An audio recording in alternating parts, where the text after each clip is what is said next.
ناوەندی حەوت ڕەنگەیەکێکە لە ناوەندە چالاک و گرنگەکان کە هەمیشە لە خزمەت هونەرمەنداندایە بە تایبەتی هونەرمەندانی شێوەکار لە ئێستادا پێشانگایەکی شێوەکاری بۆ یەکێک لە هونەرمەندەکانی شاری سناکە ئەویش ماشەڵڵا محەممەدیەک یەکێکە لە شێوەکارە دیارەکان کە خاوەنی ئەزمونێکی گەورەیە لە پێشانگایەکدا نزیکەی 26 تابلۆی خۆی نمایش کردبوو.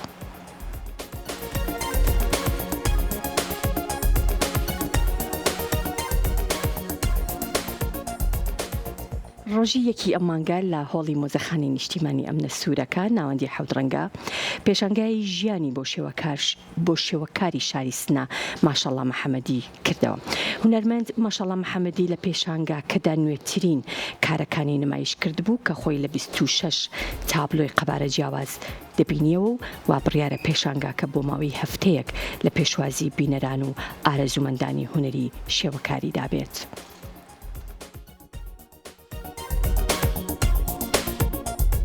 من ماشەڵڵا محەممەدی لەدایکبووی شاری سنە بە بانگشتی ناوەندی حەوت ڕەنگە کاک بەختیار ساید ئەحمەدیان کێشا و پێشانگایەکمان هێناوە بریتیە لە 27 تابلۆ کە سێ بابەتی لەبەرگرتووە و لە یەکی ئیمڕۆ یەکی مانگەوە تا حەوتی مانگ سێشەمە بەردەوامین لە گالەری ئەمنە سوورەکە. دوو بابەتی سەرەکی هەیە لە پێشانگاکە، یەکی ڕوانینێکە بۆ تایبەت بە گوندە ماڵە کوردیەکان گوندە کوردیەکان کە هەوڵم داوە ئەوە وەکو کارەکتەر سەیری بکەم، وەکو ئەوەی کە ببێتە مۆرکی کارەکانی من.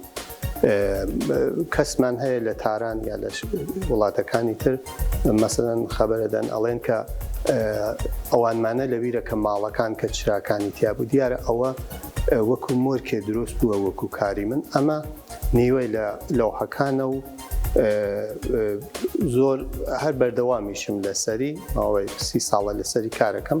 دووەمیشی بابەتی ژنە، ژن و جوانی، ژن و ڕەنج کە ئەویش هەر لەو ماوەیە کارم کردووە و پێم وایە دواییش هەر لەسەری کارەکەم و لەو بابەتانەیە کە هیلاک نابم لە کارکردنی ئەم دوو بابەتە کە لێرە پێشکەشتانم کردووە. بەڵێ من ماوەیەک لە تاران 4 ساڵ هەموو شێوازەکانی جیهانیم بە عەمەلی کار کردووە لە لای مامۆستایەک بەناو ڕۆین پاکباز کە ئەو شێوازانم کار کردووە کە فێری بم، کە هەمووی فێر بووین. مامۆستاکەم وتی جا ئێستا ئیتر بێنە دەستی هەستی خۆتان بزان چێتان پێدا، کە من پێم وایە ڕێگێکی ئەکسپرسیۆنیستی زۆر بە قووەت ها لە ناو کارەکانە کە ئەوە بووێتە مۆرکی کاری من. ئەوەی کە لە ئەنێرژی ڕەنگ زۆر یعنی هەوڵ بم کە بە باشی ڕەنگ تێبگەم. هەوڵدانێکیشم بوو ماوەی چەند ساڵ لەسەر فەرشی کوردی. فەرشی کوردی ڕەنگی تایبەتی تایە کە لە ناو فەرشی ترا نییە.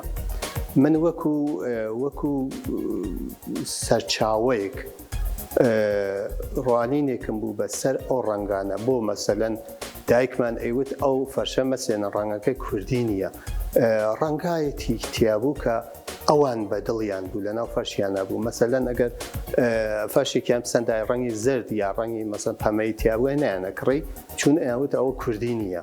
من ئەوە کاڵکم لێ گرتووە هەرچەند هیچ ڕەنگێ نابێ لا ببرێت لە سروشتا، بەڵام خۆ ڕەنگ هەیە. هەروە ئەوانەی خەڵکی هێندن ئێستا دوو ڕەنگ لە هەموو جیهانە بەناو ڕەنگی هێندی ناسراوە. مەسەڵەن ئیندیان ڕێد ڕەنگێکە لە ئینگلیس و لە ئەمریکا ئەو نەوعە سوورە سووری هێندە، ئەتوانین ڕەنگی کوردیشمان ببێت.